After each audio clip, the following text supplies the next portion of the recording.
Me llamo Gabriel, y durante más de 2 décadas fui conocido como el Padre Gabriel, líder espiritual de una comunidad católica tradicional en el sur del país.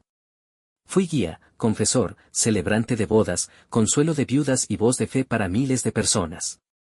Cada domingo, los bancos de la iglesia se llenaban con fieles que me escuchaban predicar con devoción, sin saber que todo ese tiempo, yo cargaba un secreto tan profundo que ni Dios se lo había revelado a nadie. La gente me veía con respeto, incluso con admiración. Algunos decían que mi forma de hablar tocaba el alma, pero lo que no sabían es que detrás de la sotana, de las palabras de aliento, del altar y la cruz, había un cuerpo que durante años sentí como cárcel, y una historia que no encajaba con la que se espera de un sacerdote. Porque nací en un cuerpo de mujer. Y toda mi infancia, fui tratada como Gabriela. Pero desde que tuve uso de razón, supe que eso no era lo que yo era. Era un niño, solo que nadie me creía. Lo decían mis gestos, mis gustos, mi manera de hablar, de caminar, de existir. Pero para el mundo, no era más que una niña confundida. Cuando descubrí la fe, sentí por primera vez que Dios me miraba como realmente era. No como los demás me veían. La iglesia se convirtió en mi refugio, en el único lugar donde podía cerrar los ojos y hablar con Dios sin que Él me corrigiera. Fue allí donde descubrí mi vocación, y también donde enterré mi identidad. Años después, cuando inicié el proceso para entrar al seminario, ya había hecho mi transición. Legalmente, médicamente, socialmente, yo era un hombre. Y aunque me formé como sacerdote con convicción, con entrega, y con verdadera fe, mi pasado quedó oculto. Nunca lo negué, pero tampoco lo confesé. Y nadie, absolutamente nadie, lo preguntó. Mi historia no es la de un fraude. Es la de alguien que intentó servir a Dios sin tener que traicionarse a sí mismo. Pero tarde o temprano, la verdad siempre encuentra la forma de salir, y lo que ocurrió cuando se supo lo que yo era, cambió mi vida, y la de toda una comunidad. Mi nacimiento fue celebrado como el de una hermosa niña. Mis padres eran creyentes, humildes y muy tradicionales. Desde pequeña, todos me llamaban Gabriela, me ponían vestidos y me hablaban como si mi destino estuviera escrito desde la cuna, ser una buena mujer, casarme con un buen hombre, tener hijos y servir a Dios. Pero desde mis primeros recuerdos, algo no encajaba. No entendía por qué me vestían así, por qué me obligaban a comportarme como una niña cuando lo que sentía dentro era completamente distinto. Me gustaban los pantalones, los juguetes de acción, los juegos rudos. Me sentía más cómodo entre niños que entre niñas. Y no era una etapa. Era mi verdad.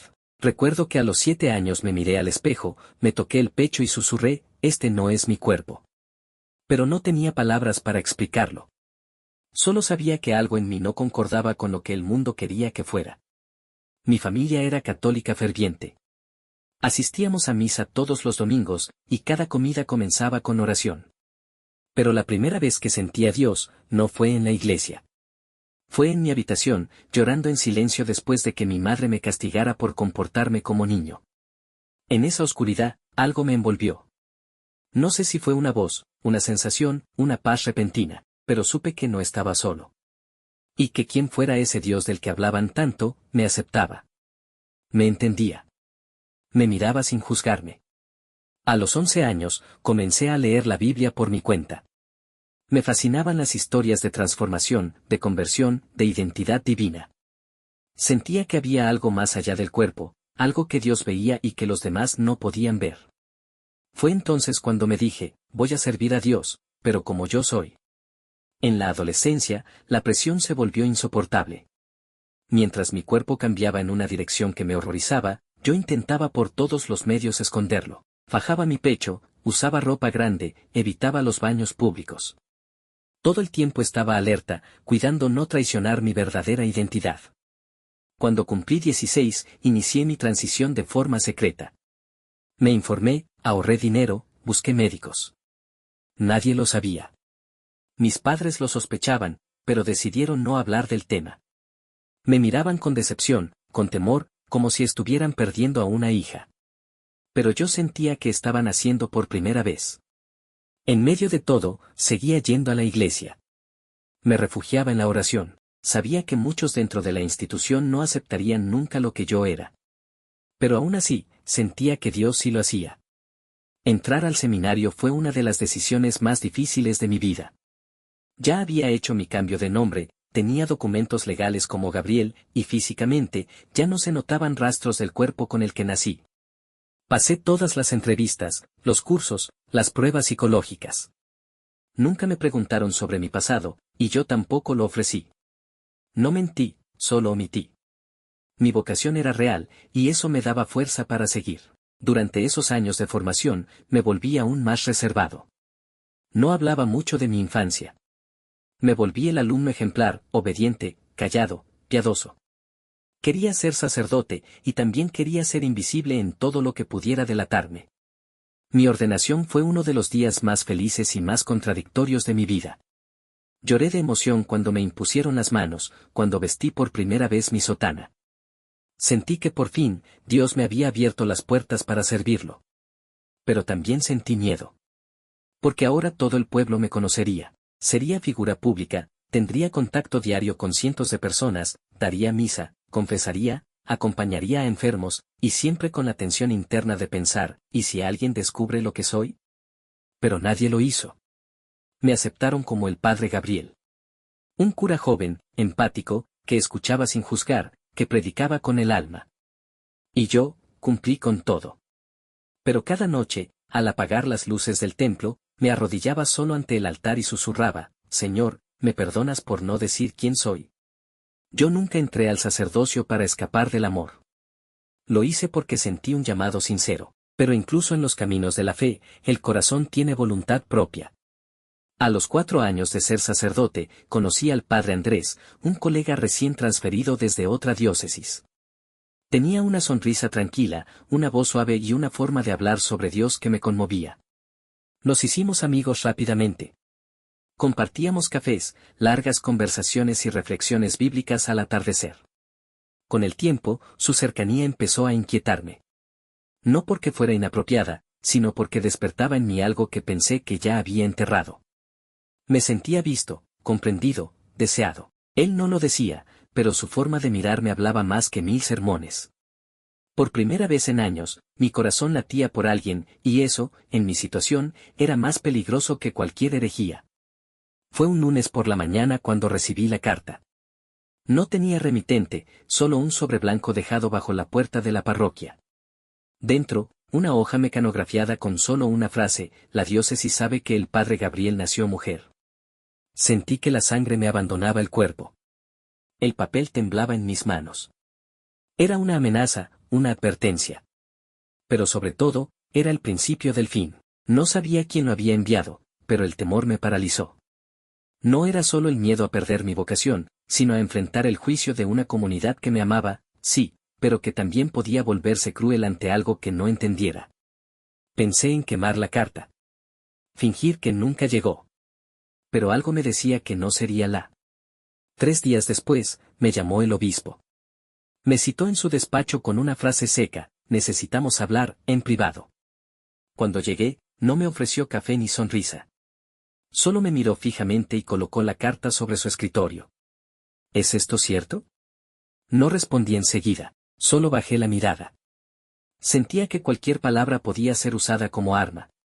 Al final, con voz baja, dije, sí, lo es. El silencio que siguió fue más cruel que cualquier grito. No hubo insultos. No hubo condena directa. Solo decepción. Tendremos que revisar tu caso. De momento, te pido que no des misa. Que no hables con nadie de esto. Lo mantendremos en discernimiento. Salí del despacho con el alma rota. Años de entrega, de fe, de servicio, suspendidos por una verdad que yo nunca negué. Solo había ocultado por miedo. No supe cómo, pero la noticia se filtró. Tal vez el mismo obispo, tal vez quien envió la carta. Tal vez Dios. El hecho es que una semana después, un periódico local publicó, El padre Gabriel, escándalo en la iglesia por su pasado oculto como mujer. Y mi mundo colapsó. En la misa del domingo siguiente, la iglesia estaba llena, pero no para escucharme. Querían ver si era cierto. Si me presentaría. Si hablaría. Pero yo ya no podía subir al altar. Me lo habían prohibido. Un grupo de feligreses se reunió en la puerta de la iglesia con pancartas: esto es una abominación. La casa de Dios no es para mentirosos. Otros, más silenciosos, solo bajaban la cabeza con tristeza. Algunos se acercaron en privado, confundidos. ¿Es verdad, padre? Y yo solo podía responder: sí, pero no por eso dejé de ser quien fui para ustedes. Fui citado por un consejo eclesiástico. Una audiencia canónica para definir mi futuro dentro de la iglesia.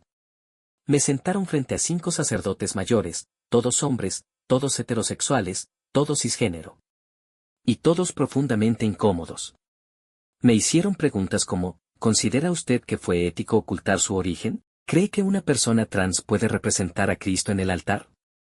Respondí con el corazón: no oculté por malicia. Lo hice porque sabía que nadie me daría la oportunidad de servir si sabían la verdad. Pero mi fe, mi amor por Dios y por esta comunidad, siempre fueron auténticos. Uno de ellos murmuró: el cuerpo importa, padre, aunque usted lo haya cambiado. Salí de allí sabiendo que no sería perdonado. No porque fallé a Dios, sino porque desafié las normas humanas de quienes dicen hablar en su nombre. Pensé que si alguien me entendería, sería el padre Andrés. Después de todo, él me había conocido como nadie. Compartimos risas, secretos, dudas de fe. Sentí que, incluso sin haberlo dicho, él sabía. Y que no me juzgaba. Pero me equivoqué. Una tarde, mientras recogía mis cosas de la sacristía, lo vi entrar sin mirarme a los ojos. En su rostro, ya no había afecto, solo frialdad. Fuiste mi amigo, dijo, pero me hiciste cómplice de una mentira. Intenté explicarle que mi fe era real, que jamás usé a nadie. Pero ya no escuchaba. Había tomado partido. Tal vez por presión. Tal vez por miedo. O tal vez, simplemente, porque amar al padre Gabriel era más fácil cuando creía que era normal. Esa herida dolió más que la del juicio. Justo cuando pensé que todo estaba perdido, comenzaron a llegar cartas. Cientos. Algunas anónimas. Otras firmadas con nombre y lágrimas. Feligreses que habían sido guiados por mí en momentos difíciles, familias que agradecían mis palabras, mis bendiciones, mi presencia en funerales, bodas, nacimientos. Una mujer escribió: mi hijo se quitó la vida, y usted fue el único que se atrevió a entrar a nuestra casa y llorar por él sin juzgarlo. Para mí, eso es ser Cristo. Otro joven dijo en voz alta en una reunión comunitaria: yo fui abusado por un sacerdote cuando era niño. Nadie me creyó, excepto usted, Padre Gabriel. Usted me ayudó a volver a confiar en Dios, ¿y ahora nos quieren hacer creer que usted es un pecado viviente? Ahí entendí que no todos juzgan, que hay corazones capaces de mirar más allá de una biografía. Y que incluso dentro de la iglesia, hay amor real. No podía seguir escondido. Ya no. Me negaron volver al altar, me silenciaron los domingos, pero aún tenía una voz. Y la usé. Con ayuda de una periodista local, di una entrevista. Fue sincera, sin morbo, sin escándalo. Solo verdad. Dije todo: sí, nací con otro nombre. Sí, soy un hombre trans. Y sí, fui sacerdote durante más de 20 años, sirviendo con honestidad, con amor y con fe. Las redes explotaron. Algunos me insultaron. Otros me defendieron con furia. Y muchos, me confesaron que por primera vez se sentían identificados con alguien en el clero. Ese día, dejé de ser el padre Gabriel para convertirme en algo más grande, en la prueba viviente de que Dios no se equivoca con quien llama, ni con cómo te hace. El Vaticano respondió con rapidez. Mi caso fue evaluado por doctrina. La sentencia llegó sin sorpresa: excomulgado ad divinis.